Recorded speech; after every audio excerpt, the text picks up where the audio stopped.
so much for tuning in today to the Gospel from the Stripper's Pole. Welcome. Today I have my husband with me, Poppy, and today we're actually speaking in reference to a word that I think I never wanted to have in my life. I never prayed for it, but it was something that kind of came with the territory as you grow.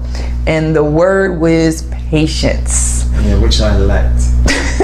And sometimes still lack, right? Yes. But you know, I think as we mature in life, as we get older in life, it becomes a requirement. You know that things don't always come out immediately. Some things is just like having a good chili. I like to make chili. And it doesn't, you can't quick cook chili. It's a slow cooking process. And when you add the ingredients, you know, you have to let it simmer, you have to let it sit, you have to add everything at a different time. But when it's all done, it's phenomenal.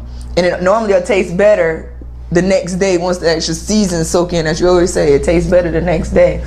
And that's because you've allowed it that time to get to the place of where it should be, and you didn't rush the process. Anything with a good ending basically requires patience. Oh yeah.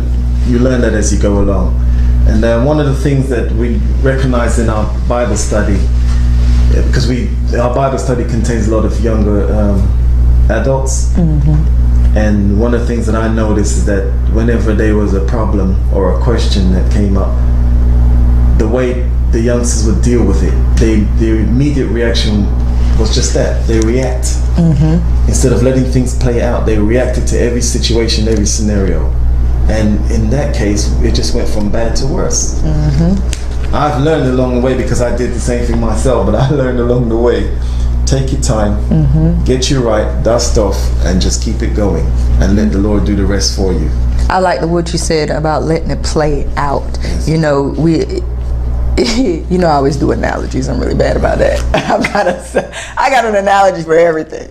And you know, we like to watch a lot of movies, right? And we go to the movies a lot. Yes. And Poppy can't stand to go. Yes, I like comedy, but Poppy don't like going to the movies with me because I talk through the whole movie, and it's because I'm constantly trying to think to the next step. I'm really bad about that, and so I see him go in a room. You know what? It's going to be such and such in that room, but if you just let it play out, it'll show you what it is. That's a perfect example. And that's life, right? If you just let it play out, you don't have to guess what's going to happen. It'll show you, right?